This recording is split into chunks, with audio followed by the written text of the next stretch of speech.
I'm Jay Moran. I'm Bridget J. Lorenzo. I'm Thomas O'Neill White. I'm Angela Preston. And I'm Lorenzo Rodriguez. This is What's Next, a dedicated hour to have important conversations about the issues facing the marginalized and underrepresented communities of Western New York and Southern Ontario.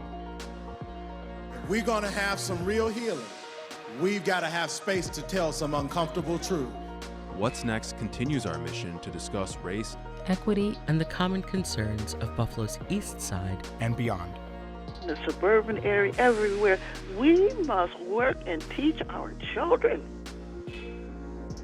Welcome back to What's Next, our program discussing issues of equity throughout Western New York. I'm Thomas O'Neill White. I'm Lorenzo Rodriguez.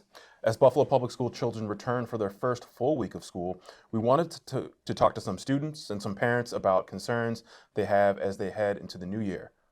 Joining us today is Buffalo Public School students Innocent, Freebirth, and Sangam. Thank you. And also parents Ed Speidel, president of the District Parent Coordinating Council, co-chair of Special Ed Parent Advisory Committee, Danielle Grzymala, co-chair of the Buffalo Parent Teacher Organization, and Jessica Bauer Walker, president of Community Health Worker Parent and Student Association. Thank you all for joining us today.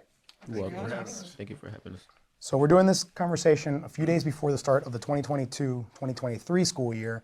And everywhere you look around Western New York, there's been talk about a number of big high-profile issues, but we want to hear from the most important stakeholders, our students. So I'm hoping that we can have just a organic conversation. You are high schoolers in various grades, but various schools, but we want to hear from you as to where we were at in the psyche of a Buffalo public school student and hear from the parents. But right off the bat, I have to start with the last year, 2022-2023.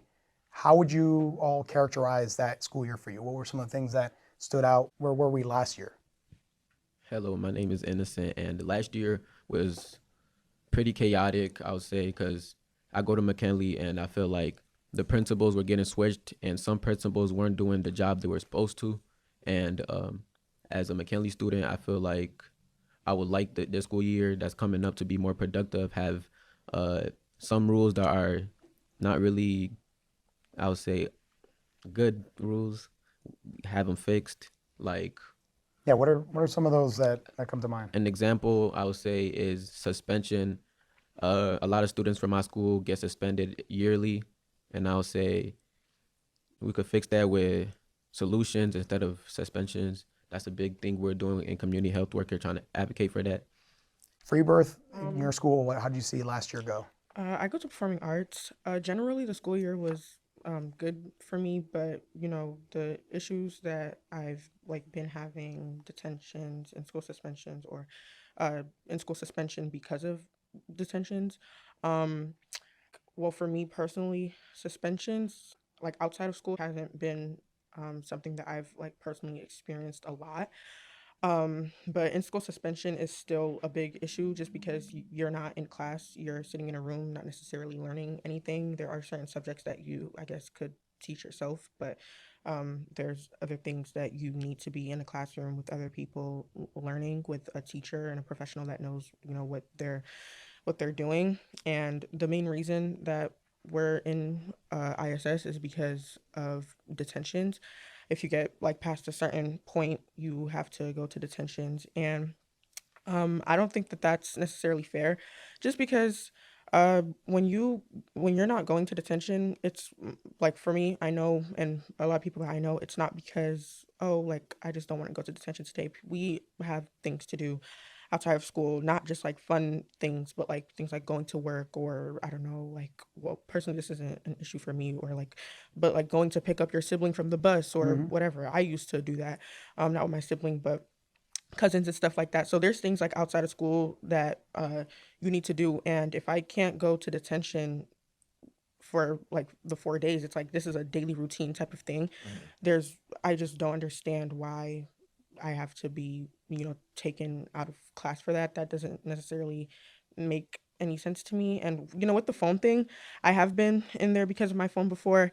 And There is a time and place to use your phone. I do definitely believe that. I don't have a problem with my phone just being taken from me until the end of the day, but the rule is the first time that they see your phone, they take it, and a parent has to come in and pick it up at the end of the day. So if you want to pick it up at the end of the day, you cannot. It has to be a parent or a guardian coming in to pick it up for you.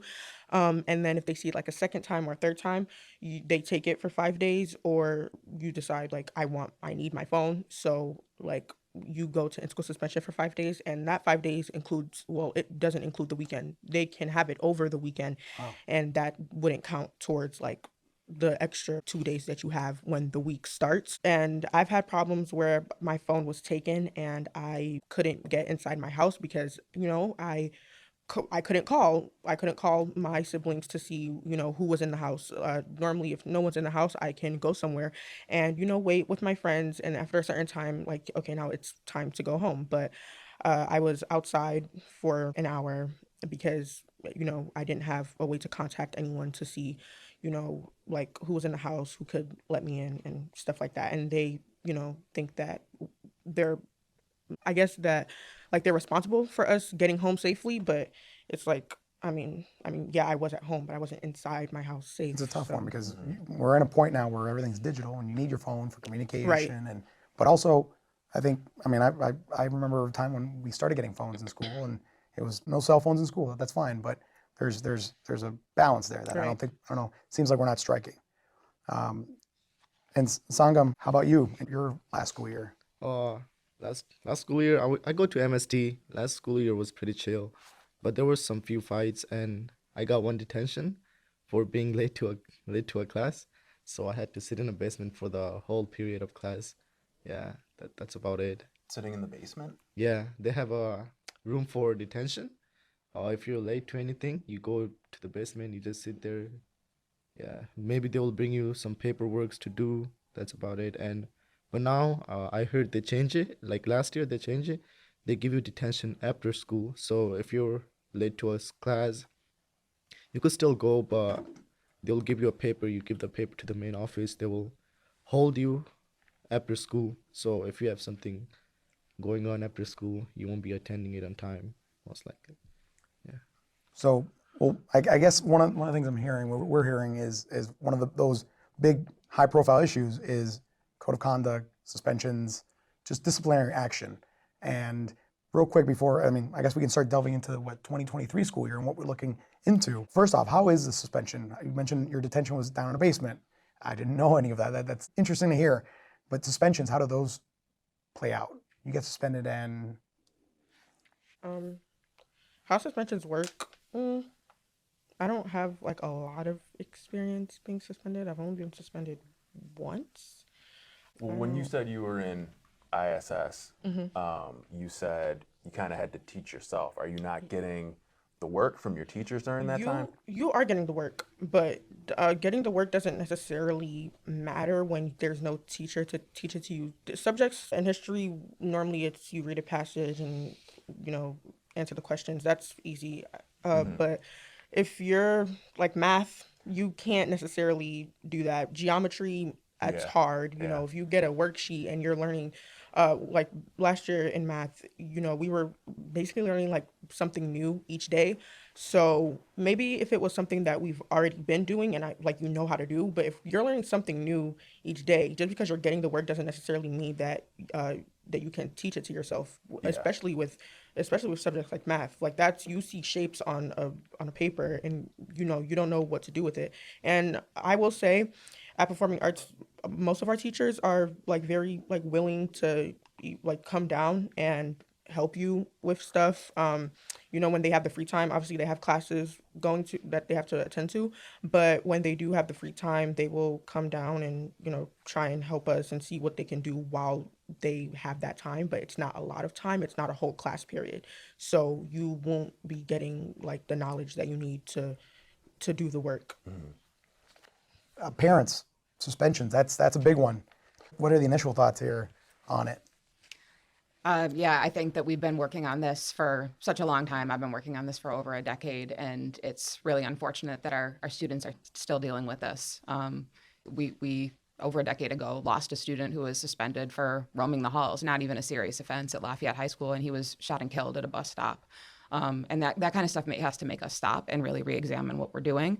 And I think as you're hearing from our students, and these are just a couple of the stories, those in-building suspensions, they're not even counted in the data. There's very little accountability and transparency around those in-building suspensions or the detentions. And the amount of school exclusion that's happening, we really see any acting out is at the root cause a mental, emotional, or behavioral health issue that we need to work on correcting. I mean, these are children, right? They make mistakes.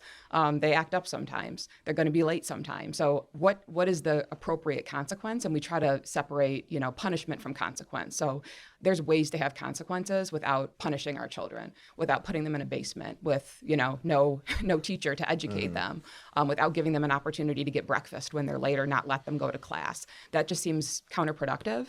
I know the district has said that suspensions are going down and they're doing some things to help to remedy them, but they're not going down quickly enough. And the most recent data that we've looked at, there's this concept of disproportionality, which means that if you're Black, you're getting suspended 2.5 times the rate of your white peers. If you're low income, same thing, about 2.5 times. If you have a disability, twice as likely to get suspended. So this is really a civil rights issue, the amount of our students that are getting suspended and the fact that those equity issues have not moved at all. So even if the numbers are slightly down, the amount of other school exclusion that's happening that's not in the data and the disproportionately around that is a practice that we really need to examine. First of all, is this even working? Second of all, the level of harm that it's doing. Because a lot of the stories that we hear from these children, especially some of the suspensions by law right now, can be for an entire school year. That pretty much destroys a child's education for them to be suspended. Even 5 days, I've experienced this with my own child and with many other children, does significant damage. When you start to get to these long-term suspensions that are 30 days plus up to a whole school year, this is not something that we should be doing as a school system. And there are solutions out there. There's ways that we can do things differently. And we really need to start to not just try to get a 11% decrease in suspensions, but to really be more radical, starting with things like let's eliminate suspensions K through 3 to start with. Why is a kindergartner getting suspended? What could a kindergartner do to be excluded from school? And it's not to say that there's not unsafe or disruptive behaviors and that child may need to be removed from a classroom, but let's help that child, right? And the impact it also has on families. If you have a small child who has to stay home from school, you can't go to work. Parents lose their jobs over this. So it's just really a spiral type of effect that creates a lot of damage, and we're hopeful that we can more effectively address it, and also recognize, that a lot of the suspensions are happening for subjective behaviors, things like insubordination or disrespect. So there's some things that I think are lower hanging fruit that we could start to address, and we would be happy to work collaboratively with the district on. Danielle? Yeah, I mean, I'll echo what Jessica said there. We do sit with the superintendent and her team, and we work on these things. We have these discussions, and it comes down to a lot of these short-term suspensions. Those are happening at the school. That's up to the principal. And so what we're looking to, Parent Congress is looking to work collaboratively with our district and our school leaders to reduce these suspensions individually at their schools. Like, are we following the code of conduct? Like, are we following it to the T? Are we doing what's right by our children? And that's kind of where we sit. We come here and we say, listen, we want to work together and we want our children to be safe and they need to be in school. So how do we do that, right? What's been the feedback from the superintendent? So, they are working, and the messaging from the top down, Dr. Williams, she's on board. She wants these down. She's recognizing what's going well. What we need to really put a spotlight on is what can we do at these individual schools? How do we work with these principals to get these numbers even further down? I know they're coming down. We are doing work. We are seeing gains. But like Jessica said, it's not enough yet. And Ed? Wow. I have a slightly different view of the whole situation. I feel instead of suspensions, they need to find a different solution, because the children that are in the classrooms that aren't disturbing the classroom have rights too. I want everybody to be treated equally. So I don't think just because my son would act up in a classroom that he should be suspended. Maybe they should have an alternative place in the building to put him so that the kids that he's disturbing still get their legal education and my son isn't cheated out of his legal education, right? So I look at it from that approach. And I could absolutely argue the same way both Jessica and Danielle did about, are we really suspending kids for the right reason? Are all the suspensions actually suspendable? I would argue that no one watches that. So your child gets suspended. They call me. I call and advocate for them. They go, they can't be suspended for that. Well, they've already been out of school 2 or 3 days. There's nobody at any level that checks short-term suspensions immediately. My recommendation would be nobody gets suspended without approval from somebody so that there isn't a kid suspended that shouldn't be suspended. I'm all for following the rules in the code of conduct, but some principals, not all, but some are bending the rules a little bit and suspending kids that shouldn't be suspended. So that would be where I would come from. All students have to be equal, so they all deserve a fair day. And if a child's having a problem, let's take them to another room or her to another room and solve their problem without kicking them out of school. Thank you. That would mean that every principal would have to follow the code of conduct, the exact same way, right?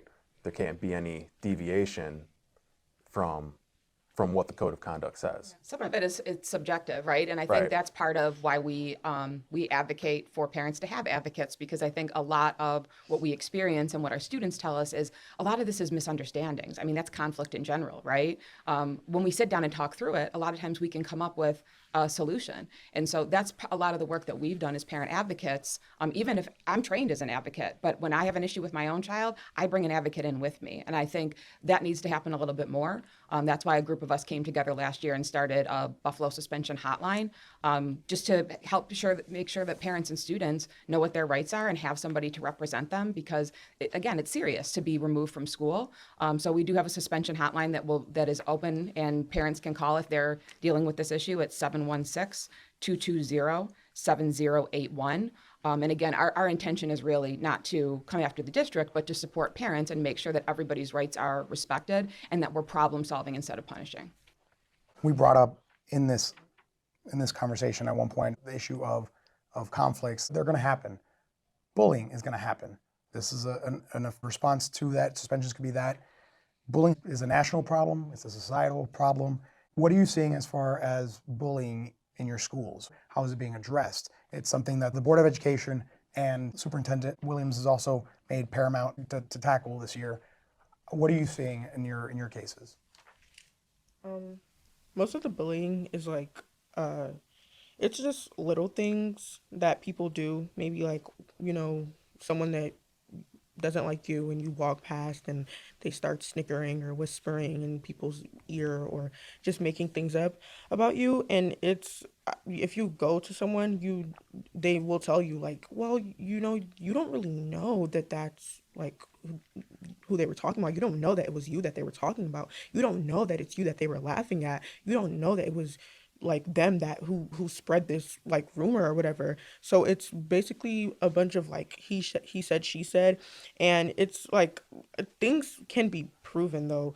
And honestly, when you walk across someone that doesn't like you and they start snickering, you know that it's about you. And if it happens constantly, it's a little thing, but little things do get to you. Little things do bring you down. So just because, I don't know, people think that bullying has to be the movie bullying type, which I don't see happen. No one's getting shoved inside a locker or can I get your lunch money? That's not happening. It's not. It's never like that. It's just little things that gets you. And I do also think that just because people aren't complaining about bullying anymore, I even have friends who are I'm not gonna report anything anymore because there's no point. I've been reporting and I'm not getting any positive reactions back, so there's no point for me to report things anymore. Or I'm just gonna stop coming to school because I don't feel like dealing with this. So obviously the bullying isn't getting reported, or these incidents are getting reported because the kid who was facing these issues is no longer coming to school or no longer reporting. So you wouldn't know about it. So that's just how I feel about that. Yeah, what my friend here, Freebirth, said, most of the bullying nowadays is minor. There's nothing huge going, but even if it's minor, there is some things going. But sometimes minor, like microaggressions, every day is a They lot snowball. worse Right, than just it like builds up. one incident. I feel like teachers can bully students too. Yeah, that's all. Have you ever felt picked on Yeah. by a teacher? Yeah, I did. I feel like what Sangam was saying, teachers could bully students because there's like sometimes if a student is failing in a class, it's not necessarily like nice for a teacher to like say their grade or be like pay attention because you know you're failing. I don't feel like that's really good for a teacher to say. Saying that out in public, in front of the whole class. So basically, I had an issue where I was failing in a subject and I was just like asked to use the bathroom. And then the teacher was trying to be funny and said, why are you going to use the bathroom when you know you're not really passing my class? And I feel like that could really like have a student in a depressed mindset. And teachers and parents should really check up on their kids and students and make sure their mental is there. And yeah, I just feel like mental health is a big issue and a big concept to bullying too. Sangam, you mentioned that that even teachers might be culpable of this, but in your schools, is there a proper way to address it? How do you report it? Granted, I think Freebirth, you mentioned that not a lot of people report it because it's either they consider it minor or then you're seen as a tattletale or a rat. There's that too. But is there a proper means? Are there people that you can go to, administrators, is there a process in play in your schools to address these cases individually? Does there need to be? I have teachers that like I genuinely like, and we have conversations, and if I'm having a problem, like I can go to them. I don't necessarily go to any one of my assistant principals I can go to, but other administrators I don't go to. I think that the teachers at our school are very good. A lot of us have really nice connections with our teachers, and I do have teachers that will go and talk to someone if I bring up like an issue to them, but that's like a school to school thing. Well, on the topic of bullying, if you could speak with a BPS administrator right now, what would you say to them? I would say give teachers proper training on how to stop bullying, and also make them mindful of the things they will say will affect a student. Because students, they practically look up to their teachers. That's you probably spend more time with your teacher in school than your family, so you're gonna have to present yourself in a way where students can look up to you. So we've heard from students, parents, bullying. That's a big one. How do we tackle this, Ed? Well, I have 3 of my 4 students have been affected by bullying. My oldest son, Edward, which is a graduate of 156, when he was at the charter school, they made fun of his haircut because he had a haircut like his father. It's now been 8 years since his last haircut. He refused to get a haircut since that day. Caitlin, my oldest daughter, sorry, Caitlin, she got bullied so bad in South Buffalo Charter that she cut herself. And Daniel hasn't been in school in 6 years now because of bullying. He won't get out of the car. So what I would say to teachers is be mindful of what the kids are saying to each other and how they're treating each other. Because I was a kid once, and I know how mean we can be. And we're just playing, but we're not playing. And remember that those kids can be affected for a long, long time. My daughter's doing great. She's now a registered nurse. She succeeded. She proved everybody wrong. Edward, with his autism, is always a daily function. And I have a young one in 7th grade, and the only thing that gives me any encouragement is that he's in a 811 class, which keeps him away from other kids and keeps him safe. Because the kids in his environment, you could pick on any one of them, right, for their disability. So he's safe there. They're all equal to each other, and they don't do it. I would just ask the teachers to pay attention, and when a student comes to you, believe what they said. It's important to believe them and find an appropriate way to solve that problem. And to parents, we have to talk to our children. You can't go, hey, you're being bullied. You have to be like, what do you do when you're being bullied? Because your student is going to answer the question the easiest way they can. They're not going to tell you. You have to dig it out of them, and you have to really ask them questions that are going to find out what happened in school. Yeah, I think some of this behavior is normalized and, it can easily go from teasing to going way too far. And that's where we need to teach our children, right? I mean, that's what social emotional learning is supposed to be. And we have to treat each other with kindness and respect. Some of the stuff that's happening, between the kids, it's a cry for help, even these situations around bullying, whether it's the bully themselves or somebody being bullied, we need to bring people together and have those conversations. We need training across the board. The system that's in place right now where DASA, the Dignity for Students Act, there's supposed to be a coordinator in every building, and that's most oftentimes the principal. That's really not appropriate. That's not who the students are going to. So I think we need to have a different infrastructure in place so that students have some language around bullying, parents do, and there's an infrastructure in school. And it really breaks my heart when I hear our students talking about that they did try to go and get help and they were not believed. And that seems to be consistent in terms of them saying something and it being minimized, and the level of hurt and harm and the mental, emotional, and behavioral distress that our students have right now because of these things, to stop going to school, to hurt themselves or hurt somebody else is pretty pervasive. And so I think we really need to dig into this. Again, I spoke about a student that was killed because he was suspended. We lost a student this year, Dariel, and I sat with his grandmother and cried with his grandmother, and that situation is so beyond heartbreaking. And really, like, her intent is I just want to raise awareness around this. I just want this not to happen to anybody else, right? In that situation, again, like when we lose a child, that is an extreme example where everything needs to stop, and we need to understand that we have to do something drastically differently. Not just small changes, but it has to be urgent, because this is a systemic problem and our children are really hurting. Hey, we're not anti-teacher at all. We love our teachers. We know they have a difficult job. We know there's a lot on the plate. We're just asking them to be more aware to help protect our children. Before we move on from bullying, anything else that the students that comes to mind? Yeah, when students do take steps and tell their teachers, I don't think it's like taken serious, because in middle school I did got bullied. I told teachers, they didn't do nothing. It was getting bad, so I had to take things in my own hand. I fought. After that, I wasn't suspended, luckily. I fought. After that, I had a talk with the principal, blah, blah, blah, and told her, oh, this was happening, that was happening. I think they suspended the other kid, but after, once he come back, it started happening again and again. It was a fight after another fight. I didn't want it to fight. I don't like fighting. I don't think violence will solve anything, but we're young. We want to fight everything. The last thing we want to do is go to an administrator and say, hey, so-and-so did this. So you want to feel you have some autonomy there and can handle that. But sometimes it may be one, maybe it's a group. That tends to happen as well, where it's a grouping of bullies.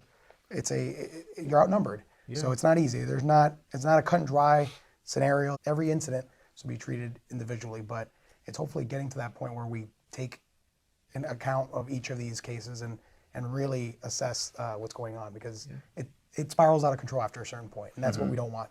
Yeah, and not all students are able to protect themselves. They're not. Right. Some people, they might not speak up. Some people, they might just ignore it, thinking, oh, something.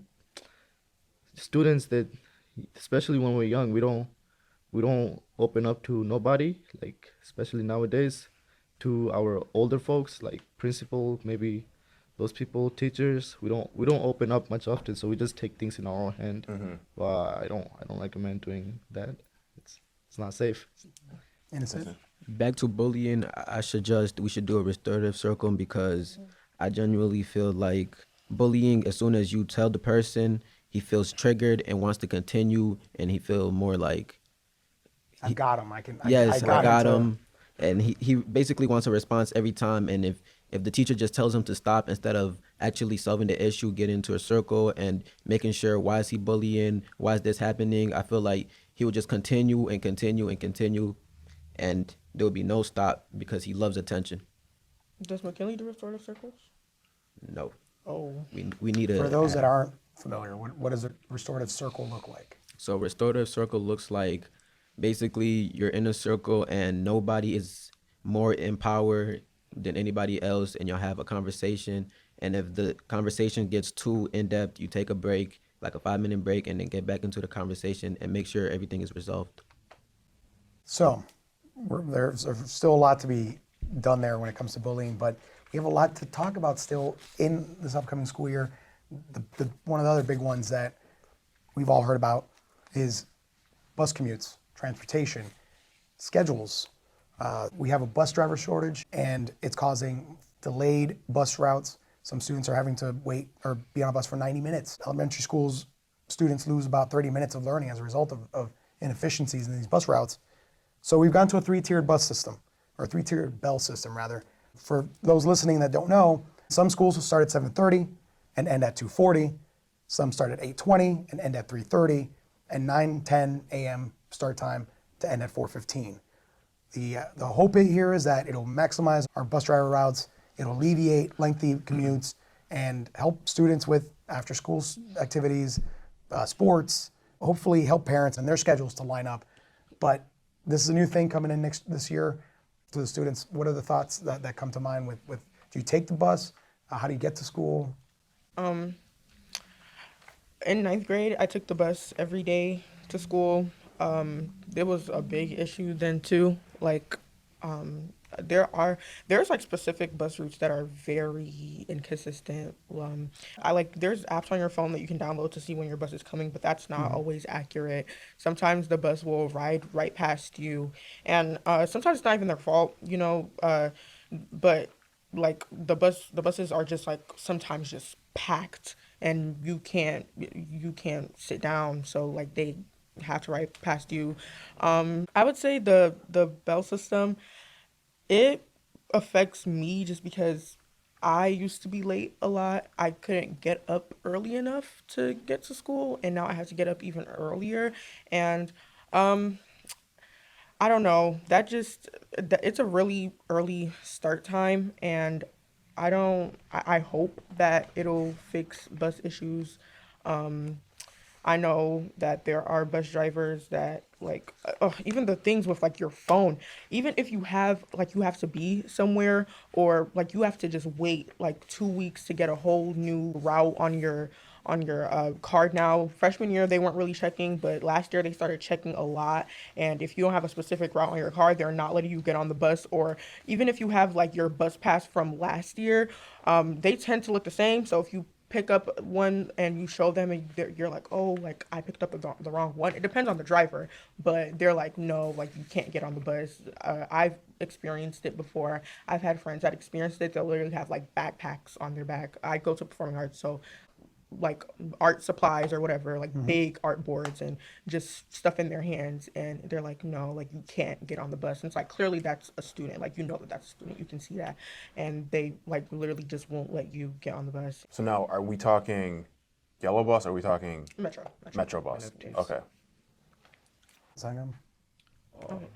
I do agree what she said. The bus is packed, and once it's like at a certain level, the bus driver won't let you in. Like, there's some days I seen like where people were like, it was hard for them to just stand up in a bus. All the seats were taken. It was crowded. People were not able to get in because it was too packed. And once that happened to me, I take bus 5 to 26. Once that happened to me, I couldn't take bus 5. So I was thinking, oh, let me just take bus 26 to my school, right? But in my bus card, there's bus route is bus 5 and 26.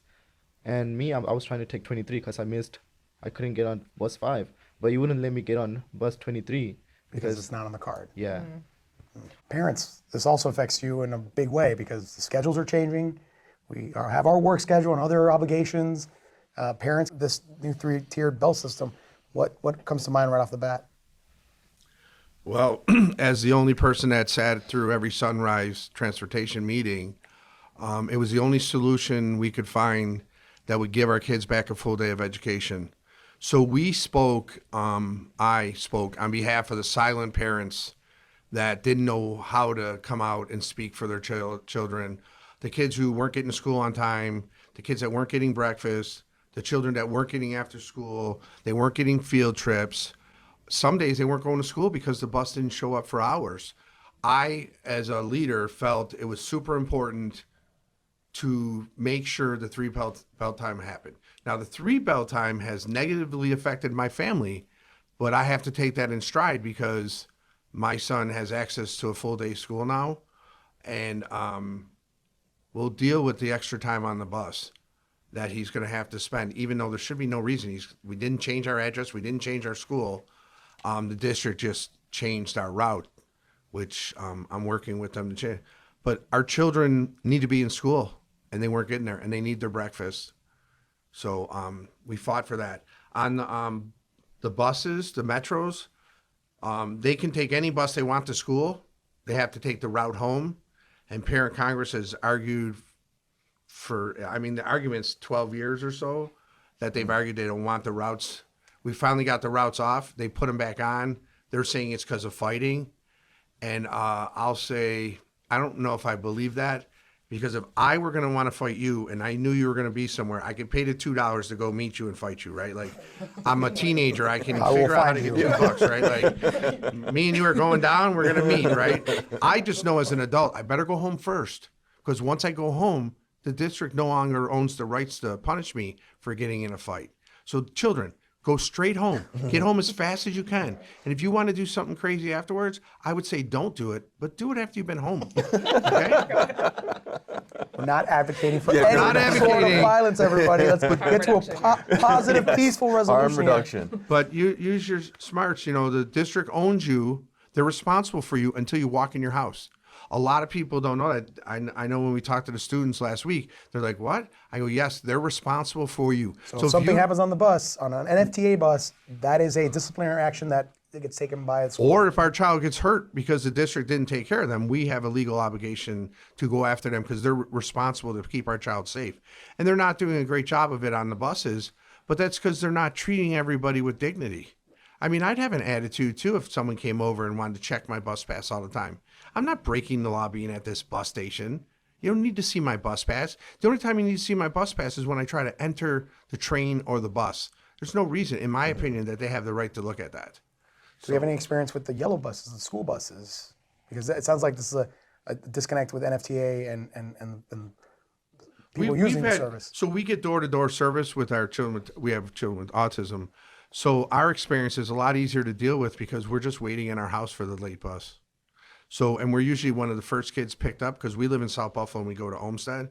So we're one of the first kids picked up. We're in a warm house. We don't have a problem.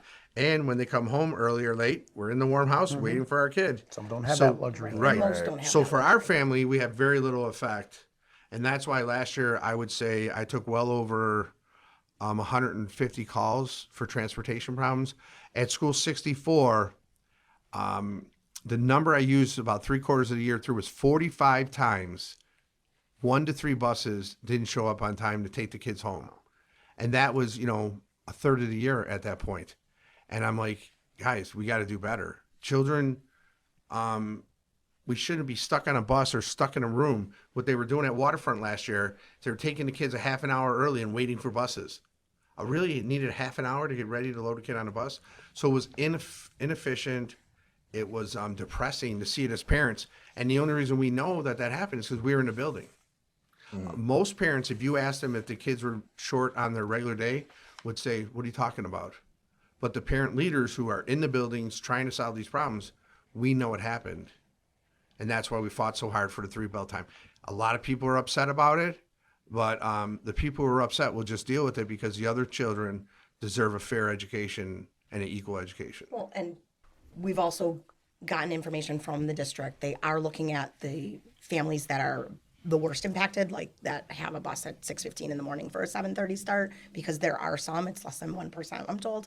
And it is being looked at, right? So they are reviewing the routes, and we're going to keep our pressure on that because we've got a lot. I mean, our group, BPTO, we had so many families reach out about the bus times and it being longer on the buses for their seemingly longer. Obviously, the school year it hasn't started yet, but just looking at their transportation forms, they're like, I thought it was supposed to be a shorter commute, so everyone's everyone's a little afraid that it's going to be a mess, but we're told by the district that they have reviewed all the routes and that they will continue to review the ones that fall outside of an hour. But there's like a hierarchy of what they're going to look at first. First being the families at Olmsted, which are the most impacted because they're over an hour.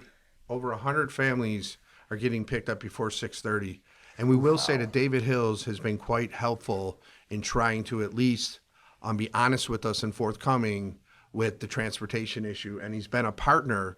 My belief as a parent, he's been a partner on the transportation where he's actually understands what we're going through and tries to solve the problems. And it's been helpful when he can be. You know, it's one of those things, you can't solve every problem every day, but if we can make it easier for a few families every day to have a better experience, it's helpful. Right. And I just want to say one thing about the bus passes. So with the routes on the bus passes, and this has been my issue, this is what I say in our meetings, I would like all of our students, first and foremost, to be treated like children and young adults and give them the respect that they deserve. Secondarily, our kids should be able to get home however they need to. And it worries me when I'm told by parents that like, oh, my son missed such and such bus and thought, oh, NFTA says this bus comes, tried to get on that bus, and the door's shut in their face because they can't get on the bus. Heard from Sangam. And that's exactly what Sangam said, right? So that happens, and that's my concern when you're talking about, you know, bullying or any of these issues that these kids are dealing with. We need to trust our students to get themselves home safely. If you are on the bus and you're like, oh, I'm gonna miss my connection, but I see a group of students I don't want to get off in front of, they should have the right to be able to stay on that bus and go home however they choose. And that's, I'm not going to stop fighting for that. I just think it's really important. And I don't think our students every day can say, hey, security team, I need an extra bus pass because I might need to go a different route today. It's unreasonable. Innocent, Freebirth, Sangam, as far as resources, as far as our school, the conditions of our schools, I know that food is something that parents and students, everybody, and people working at the schools are all concerned about. There's a new proposed commissary that's being opened that's going to support Buffalo Public Schools, the one on Delavan Avenue. Where do we stand? What are your thoughts on your school facilities, on the resources there, and food? I feel like sanitation is a big issue in our school. Also, food is important because without a good... Wait. Yeah. So you can't just drop that one on us. Okay. As far as sanitation and the conditions, what does that entail? So sanitation. My school, sometimes we don't have soap dispensers, and to keep our hands clean and stop spreading germs, we need soap dispensers. And also we need, I would say, napkins. I feel like schools don't prioritize sanitation as a big issue, and there's certain students that could get sick easily. And my school, there's like, sometimes there's markings you will do on like a wall or a floor, and they'll still be there the week after. And janitors are supposed to clean, make sure the school is sanitized, have every equipment. I'm not trying to say my janitors don't do their job, but I feel like they need to value their job a little more and make sure that bathrooms have soap dispensers, because we did come from a pandemic that had us away from school, that had our education limited for like, I say 3 to 4 years almost. And yes, sanitation is a big concept. Well, I started asking about it, but the commissary, the food quality currently, how would you characterize that in your schools? It's not very good. Not good in what way? Selection? Is it the quality of the food? The portion of the food, the taste of the food, quality of the food, no.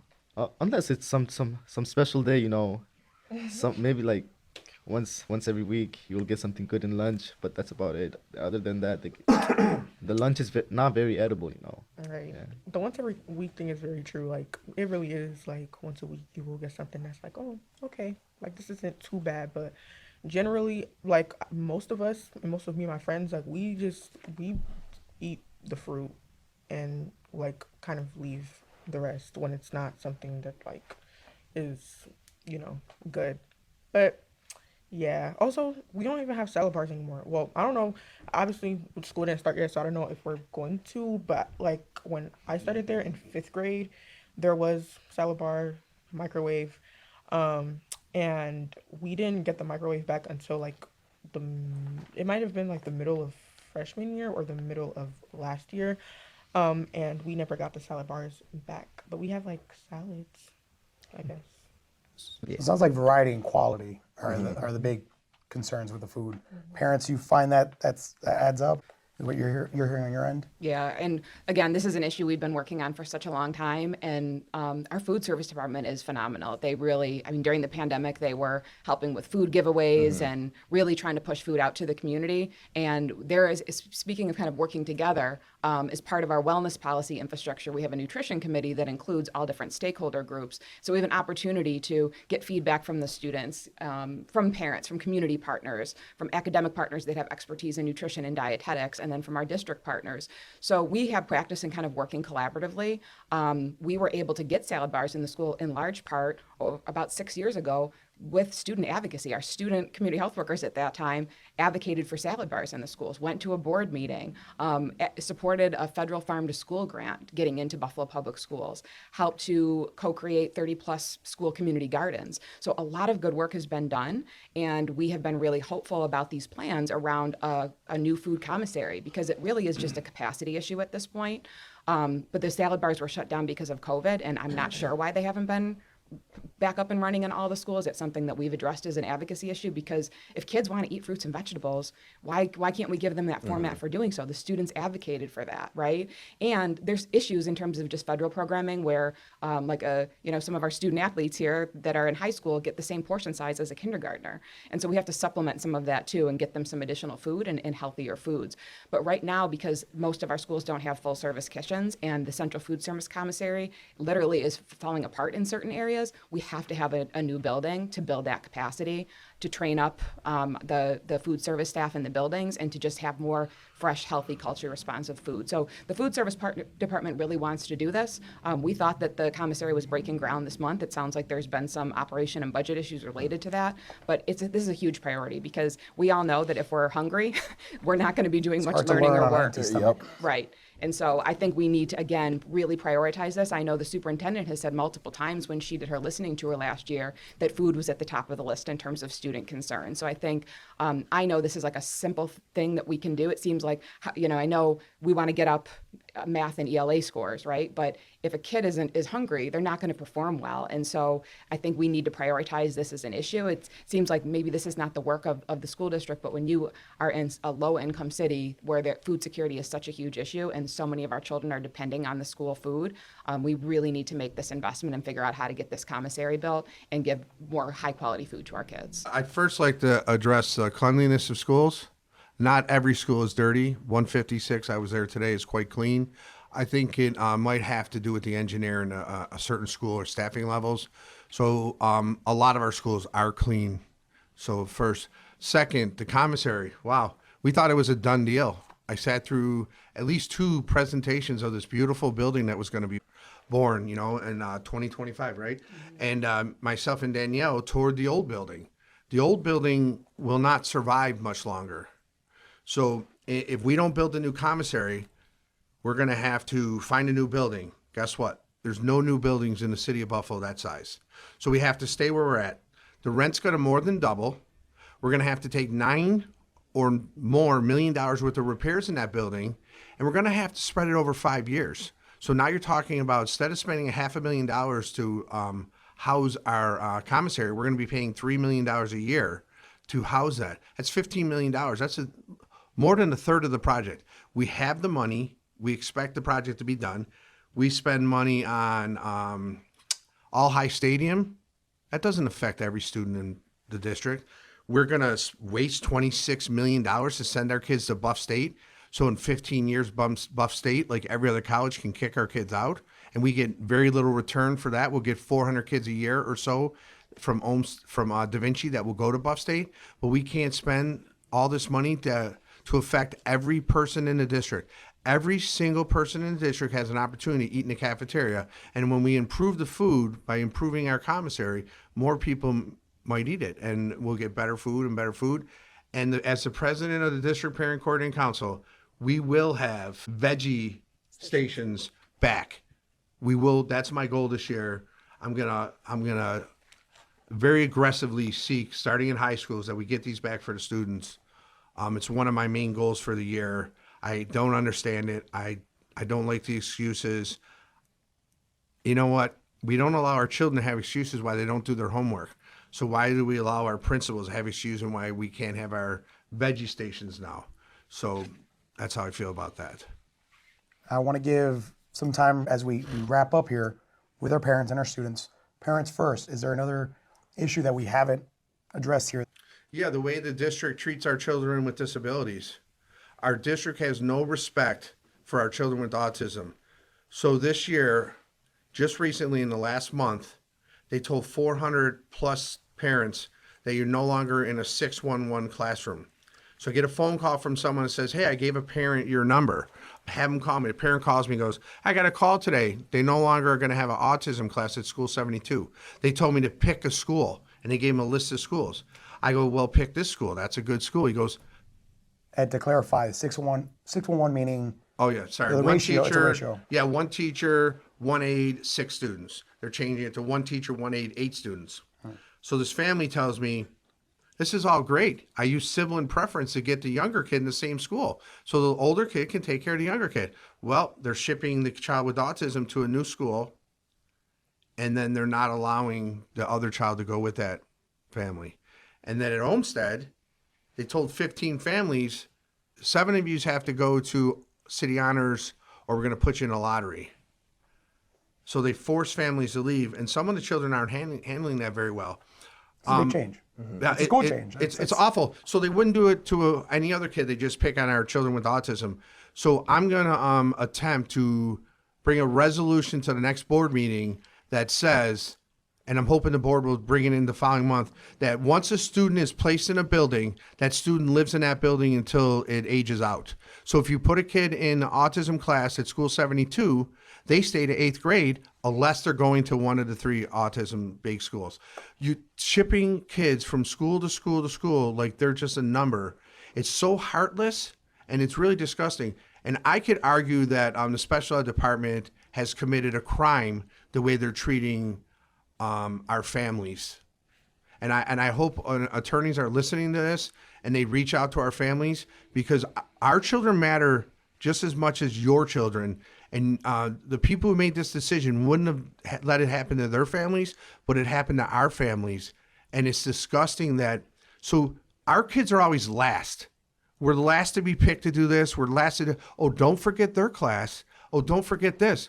Well, I, for one, will not sit along silently any longer and allow them to marginalize our children. Our children are roughly 25% of the district have disabilities. It's a large amount, and it's growing. Autism is growing at a rapid rate. We demand, and we will expect equal treatment and fair treatment, and we won't sit back and allow them to disrespect our households because they can. That's just not right. It's not fair. And to do it in such a short notice is really despicable. Yeah, and my school is City Honors, and it's a great school, and we have wonderful teachers willing and ready to welcome these students. Nobody wanted it this way. It's unfair to these families to do that to them at such short notice. Like Ed said, these are our most vulnerable children. So I'm really disappointed. We will do everything we can in our power to welcome those families, but it's just heartbreaking. It's heartbreaking to sit on the phone with a mom whose child is having the hardest time with this transition. It's so close to school. We could have done better. We need to do better, and part of what we will demand this year is we need to be in the fold, and we need to be in the fold sooner.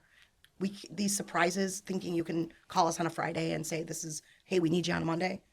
We're not having that anymore. Parents need to be in. This is the overall communication. Yeah. It's awful. And some parents still don't know today officially that their children are in 811 next year because they were on vacation. They weren't home, changed their numbers. Wait till you ask that question of people at the higher level and see the response. Like they do it everywhere. Why is that okay? Why can't we be better? Why is it always, well, everybody else stinks, we stink. Why can't we be the best at anything? Like our superintendent just sat there at the state of the schools and bragged, and I appreciate her showing off the district, but we're forgetting our group of students. Our students are being left behind, and it's status quo. Yeah, and I think it's really an equity issue. I know that the superintendent and the district have really talked about equity being important and having an equity approach. I think it's important for us to have a shared understanding of how we're measuring equity, because our special education students, they deserve equity.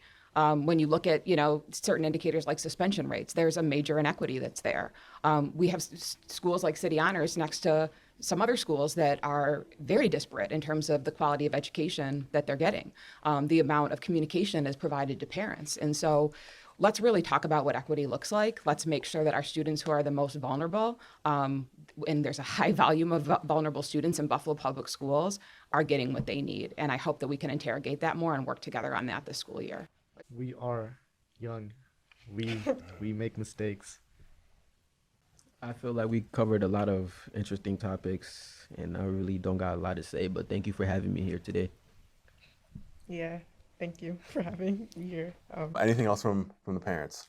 I just wanted to lift up the issue of mental health, because mental health is actually classified as a disability as well. I think a lot of parents don't realize that they can request accommodations for a student who's having mental health challenges. And a lot of times, again, there's behaviors that are in the schools that are being seen as problematic behaviors that the root cause is a mental health issue. So again, in terms of equity and things that youth are struggling these days, we really, our Surgeon General has declared that we have a mental health crisis in our country.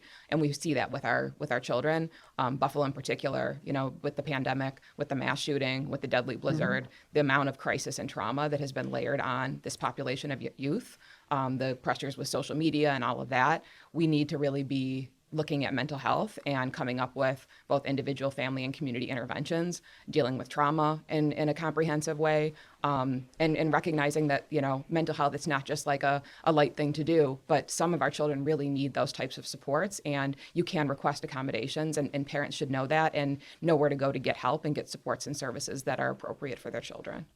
Mental health it's a huge issue that we really can't do it justice in the 5 or 6 minutes that we might have for it, and something that on What's Next we want to tackle with sufficient time. Hopefully we can continue these conversations in the near future, and hopefully on an improvement side. So thank you all for today.